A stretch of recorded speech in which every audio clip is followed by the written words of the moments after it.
Oke semuanya, assalamualaikum warahmatullahi wabarakatuh. Waalaikumsalam warahmatullahi wabarakatuh. Selamat datang di podcast kita, podcast sejarah kelas 12 IPS 2. Ya sebelumnya selamat siang, selamat sore, selamat pagi dan selamat malam bagi pendengar kita. Sebelumnya kita mau perkenalan dulu deh. Kayak ini siapa dan kita dari kelas apa. Oke, karena ini sebenarnya tugas. Oke, perkenalkan, nama saya Izas Abi Prasetya, absen 14. Perkenalkan, saya Prama Yoga Tama, absen 28.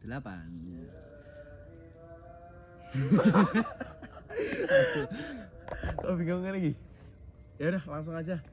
Langsung aja kita mulai ya teman-teman. Mungkin dari Izas sendiri, negara favorit dari Izas tuh apa sih? Oke, sebenarnya ada banyak banget negara favorit yang pengen kita kunjungi tentunya. Tapi di sini aku mau sebutin 3 negara aja deh. Yang pertama itu ada Belanda, yang kedua ada Amerika, dan yang ketiga ada Swiss. Tentunya di negara-negara yang saya sebutin tadi itu ada alasannya. Kayak negara Swiss nih contohnya, Switzerland. Iya toh, bener. Nah itulah pokoknya. Okay. Itu Swiss pokoknya tuh kayak negara yang kayak bersih banget, semua orang pengen ke sana. Hijau Terus juga hijau ya, juga, hijau, pemandangannya bagus-bagus, dan banyak banget deh alasan yang pengen ke sana karena negaranya pastinya adem, asri, dan lain-lain. Kalau untuk Prama sendiri, negara apa aja nih yang pengen dikunjungi? Waduh, sebenarnya banyak banget nih Zaz, tapi mungkin aku cuma sebutin 3 aja ya. Mungkin itu karena ya, yang paling 3. Iya, karepku tau, terserah aku dong. Ya, itu mungkin karena 3 itu yang paling pengen banget aku kunjungin. Sebenarnya aku juga pengen keliling dunia ke semua negara juga kalau bisa, tapi aku bakal nyebutin 3 ini aja. Oke. Yang pertama yaitu Jepang. Jepang tuh mantap. Top pokoknya. Marka top. Dari segi pemandangan, dari segi kemajuan teknologinya juga, infrastruktur dan lain-lain ya. Infrastruktur dan lain-lain juga. Terus yang kedua ada Amerika, terus ada Rusia juga. 2 negara ini adalah 2 negara yang paling besar di dunia ini. Dan juga mereka bisa dibilang mungkin menjadi pusat ekonomi juga di dunia ini. Oke, ngomong-ngomong soal negara nih, terutama yang aku sebutin tadi, Jas. Kamu tahu nggak sih perang dingin? Aduh, aku tuh pernah dengar perang dingin itu apa ya? Kayak sebenarnya kayak kebanyakannya tuh, kakinya naik. Sebenarnya kayak yang aku tahu ya, perang dingin itu tuh ya nggak melulu perang, cuman kayak tembak-tembakan, terus Ya, kayak jelas. yang pokoknya yang kontak fisik lah. Yang aku tahu di sini tuh kayak perang dingin tuh tentunya teknologi, infrastruktur seperti yang tadi yang kamu sebutin, kayak 2 negara besar ini kayak Amerika dan Rusia tentunya. Yang dulu namanya Uni Soviet ya. Uni Soviet itu dulu, karena ini juga pernah dibahas di kelas, yang mereka dua negara ini saling berlomba-lomba untuk mengirim satelit pertama kalinya mereka. Nah, kalau menurut aku mungkin sejauh ini yang aku tahu tuh cuman sekedar itu. Kalau dari Prama sendiri, mungkin bakal aku sedikit perjelas dan sedikit mempersingkat ya.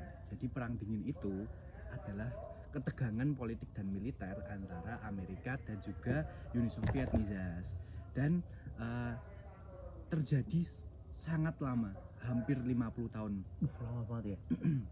Ya, jadi perang dingin itu terjadi dari 1947 sampai 1991 nih.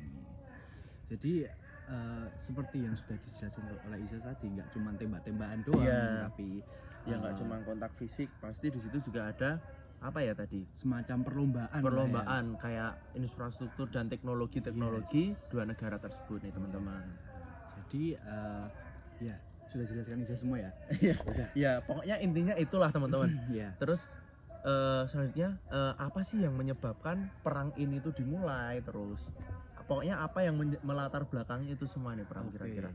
Kalau menurut pengetahuanku ya, seperti yang sudah aku baca dan aku ketahui, itu yang pertama jelas itu adalah perbedaan ideologi, Zaz. Contohnya? Contohnya itu Amerika punya ideologi kapitalisme dibandingkan dengan Rusia atau Uni Soviet yang punya ideologi komunisme. Terus juga ada perbedaan pandangan mengenai masa depan Eropa dan Asia setelah Perang Dunia Kedua. Nah, di sini aku mau nambahin nih. Dari beberapa sumber yang kita baca tadi ya, Pram. Iya. Itu juga ada kepentingan nasional, kayak kepentingan geopolitik, terus ekonomi antara Amerika Serikat, kayak gitu. Oke. Terus kira-kira nih Zas, di dalam perang itu pasti ada hal-hal yang mencolok nih. Ya, apa yang paling penting lah. Paling penting Iya. ya. Nah, itu apa aja sih Zas? Oke, itu yang pertama itu ada momennya tuh ada di blokade Berlin pada tahun 1948 sampai 1949. Kayak upaya Uni Soviet atau Rusia itu memblokir akses ke Berlin Barat dan reaksi Amerika Serikat dengan operasi udara Berlin. Terus selanjutnya ada perang Korea juga, itu yang terjadi pada tahun 1950 sampai 1953, itu ada 3 tahun. Itu juga cukup, ya nggak lama sih, nggak lama, tapi itu juga mencakup kayak itu perangnya salah satunya konflik antara Korea Utara yang didukung oleh USSR dan Korea Selatan yang didukung oleh Amerika Serikat. Nah, selanjutnya ada apa lagi nih Mas Prama? Yang ketiga nih, ini ngeri banget teman-teman. Soalnya mereka peperangan yang menyangkut ke persenjataan nih, yaitu rudal. Jadi ada krisis rudal di Kuba tahun 1962. Itu antara Itu antara Amerika Serikat dan juga Uni Soviet lagi. Jadi Uni Soviet itu menaruh rudal di Kuba.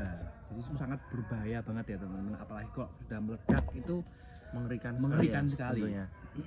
Terus selanjutnya juga ada yang teman-teman pasti tahu juga, yaitu perang Vietnam teman-teman. Itu pada tahun 1955 sampai 1975. Jadi 25 tahun teman-teman. Lebih tua dari saya dan Isis. Itu perangnya melibatkan Vietnam dan juga Vietnam Utara maksud saya, dan juga Vietnam Selatan. Soalnya Vietnam Utara itu didukung oleh menganut komunis. Nah, sedangkan Vietnam Selatan itu didukung oleh Amerika Serikat yang atau menganut kapitalisme. Oke, selanjutnya ada invasi juga dari Afghanistan pada tahun 1979 sampai 1989.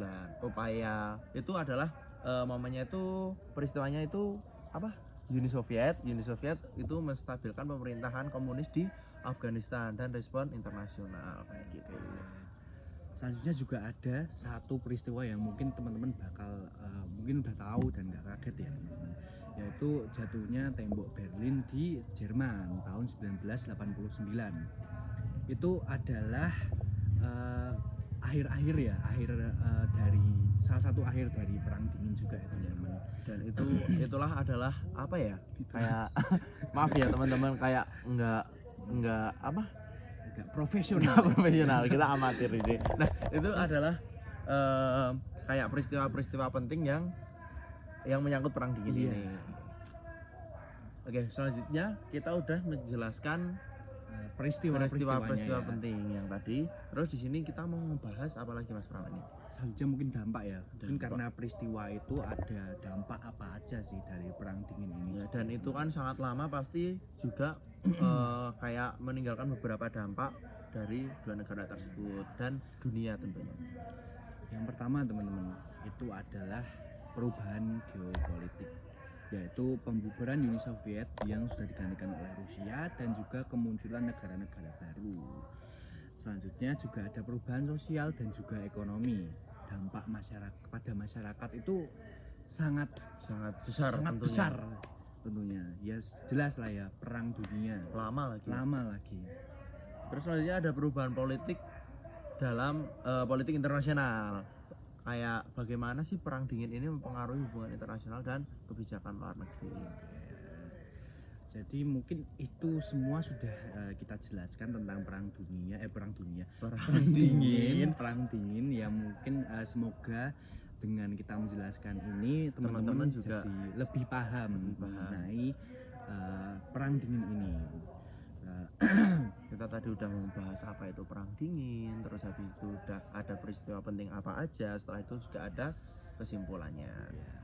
Jadi kesimpulannya apa nih, Zas? Oke. Oke, teman-teman, kita balik lagi ya. Maaf tadi ada kesalahan teknis, HP-nya mati, HP-nya jatuh, lampunya mati dan semuanya. Ada banyak hal. Oke, Banyak. tadi kan kita udah menjelaskan kayak pengertian, terus hal-hal penting dan ada dampak Ya. juga. Nah, ini kan kita pasti tentunya udah membahas banyak banget hal tadi. Ada kesimpulannya nih Mas Prama. Iya. Untuk kesimpulannya apa tadi? Kesimpulannya yaitu teman-teman, perang dingin itu bukan hanyalah Sebuah periode periode sejarah, sejarah, tapi juga sebuah studi tentang bagaimana ideologi, kekuatan dan kepentingan nasional itu bisa membentuk dunia seperti perang dingin ini tadi ya. Melalui analisis peristiwa ini tadi, yaitu perang dingin, itu kita bisa lebih memahami tentang kompleksitas dari politik global dan juga bagaimana masa lalu itu mempengaruhi ke masa depan ini. Dengan mengingat ini semua, kita mengingat bisa sejarah lebih ini ya. bisa lebih mempersiapkan dan memahami tentang tantangan Tantangan politik, politik, tantangan yang ada di masa sekitar depan kita nanti. dan masa depan kita nanti. Oke. Oke, teman-teman. Mungkin udah cukup aja ya teman-teman, kita udah capek, tadi ada beberapa problem juga Yes. dan kita udah menyampaikan beberapa materi tentang perang dingin ini. Sekian dari kita, sampai ketemu di podcast selanjutnya. Iya. Assalamualaikum Oh ya, warahmatullahi Assalamualaikum warahmatullahi wabarakatuh. Bye bye. Yo, cepet ya.